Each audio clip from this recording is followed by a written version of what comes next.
যারা বলে থাকেন যে পোলাও রান্না করলে আপনাদের পোলাও থেকে ঘ্রাণ আসে না বা ঝরঝরে হয় না, আজকের রেসিপিটা তাদের জন্য, মানে আজকের ভিডিওটা আমার তাদের জন্য। হ্যালো ভিউয়ার্স, আসসালামু আলাইকুম, সবাই কেমন আছেন?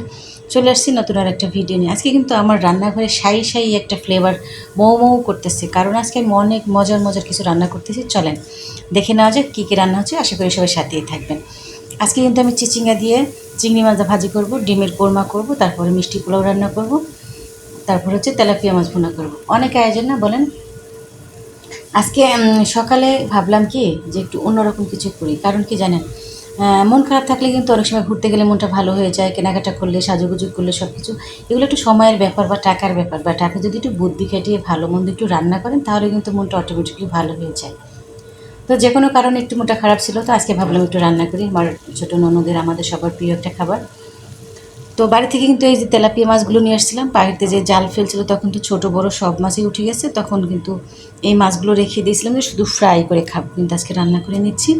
আর পোলাওটাই দেখেন, আমি কিন্তু রান্নার আগে 10 মিনিট ভিজিয়ে রেখেছিলাম চালটা, তারপরে ধুয়ে এখন কিন্তু চালটা ভেজে নিচ্ছি।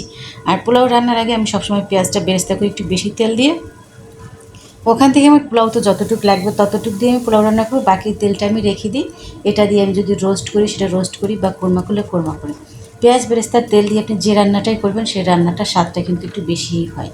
তো তেলটা আমি উঠিয়ে রেখে চালটা কিন্তু আমি ভেজে নিয়েছি, আর চালে দিয়ে দিচ্ছি আমি গোটা গরম মশলা, কয়েকটা কাঁচামরিচ, আর দিয়ে দিচ্ছি দুধ। আর আমার পোলাও এত ফ্লেভারফুল, এত ঘ্রাণ, এত মজা হওয়ার কারণ হচ্ছে আমি পোলাওতে সবসময় দুধ ব্যবহার করি, সামান্য একটু চিনি ব্যবহার করি, তারপর আদা রসুন বাটা ব্যবহার করি, লেবুর রস ব্যবহার করি, তারপর হচ্ছে একটু পেঁয়াজ বেরেস্তা দিই। আপনি একটু দিয়ে রান্না করবেন, আপনি যে পোলাও রান্না করতেছেন 2-4 বাসা থেকে জানবে যে আজকে ওই বাসায় পোলাও রান্না হয়েছে, এতটা ফ্লেভারফুল হবে।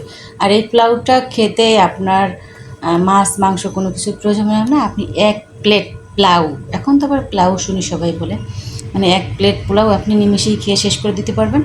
তো চালটা যখন পানিটা শুকিয়ে গেছে, এখন কিন্তু আমি একটু গাজর কুচি দিয়েছি, কেন জানেন?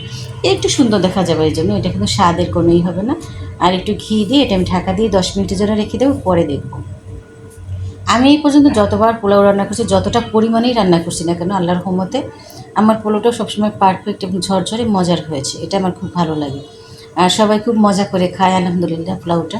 তো মাছটা ভুনা কিন্তু হয়ে গেছে আমার, এই তেলাপিয়া মাছ ভুনা। আর আমি হাঁসের ডিম আজকে কোরমা করব। আমি কোরমা যদি করি বাসায়, আমি চেষ্টা করি সবসময় বাড়ির ডিম দিয়ে করার জন্য। বাড়ির বলতে দেশি ডিম, হয় দেশি মুরগির ডিম বা হাঁসের ডিম। ব্রয়লার মুরগির ডিমটা আসলে আমরা ঢাকা শহরে থাকি বা গ্রামে থাকলে এখন পর্যাপ্ত পরিমাণে হাঁস মুরগি কেউ পালন করে না, তাই দেশি জিনিস আপনি চাইলেও অনেক সময় পাবেন না।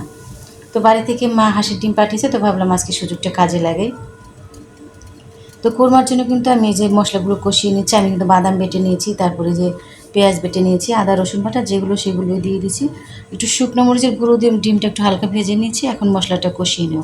আর ডিমের রান্নার ক্ষেত্রে বা কোরমার ক্ষেত্রে যেটাই করে, এটার মশলাটার উপরে, মানে আপনার ঝোল বা গ্রেভি যেটাকে বলে, এটার উপরে বিশেষভাবে খেয়াল রাখতে হবে। এটা যদি মজা হয় তাহলে কিন্তু আপনার ডিম কারিটা বা ভুনাটা বা কোরমাটা খেতে ভালো হবে, আদারওয়াইজ কিন্তু মজা লাগবে না।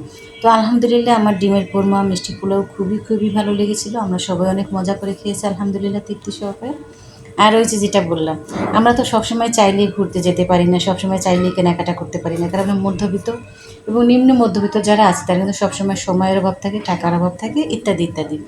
তো ঘরে চাইলে কিন্তু কম বেশি এতটুকু ছোটোখাটো আয়োজন করে সবাইকে নিয়ে মজা করে খেয়ে কিন্তু মনটা ভালো করাই যেতে পারে, কি বলেন সবাই? তো বলছিলেন না, সেই একটা ফ্লেভার আনার জন্য একটু, মানে লাস্টে একটু ঘি দিয়ে দিলাম, একটু পেঁয়াজ বেরেস্তা, একটু গুঁড়ো দুধ ছিটিয়ে দিলাম, বাহ, একেবারে কমপ্লিট ফুলফিল একবারে নবাবী খানা আমার বাসায় আজকে। সবাই ভালো থাকবেন, অনেক সময় ধরে আমার কথা শুনছেন, এই জন্য অনেক অনেক ধন্যবাদ। Tata and take care.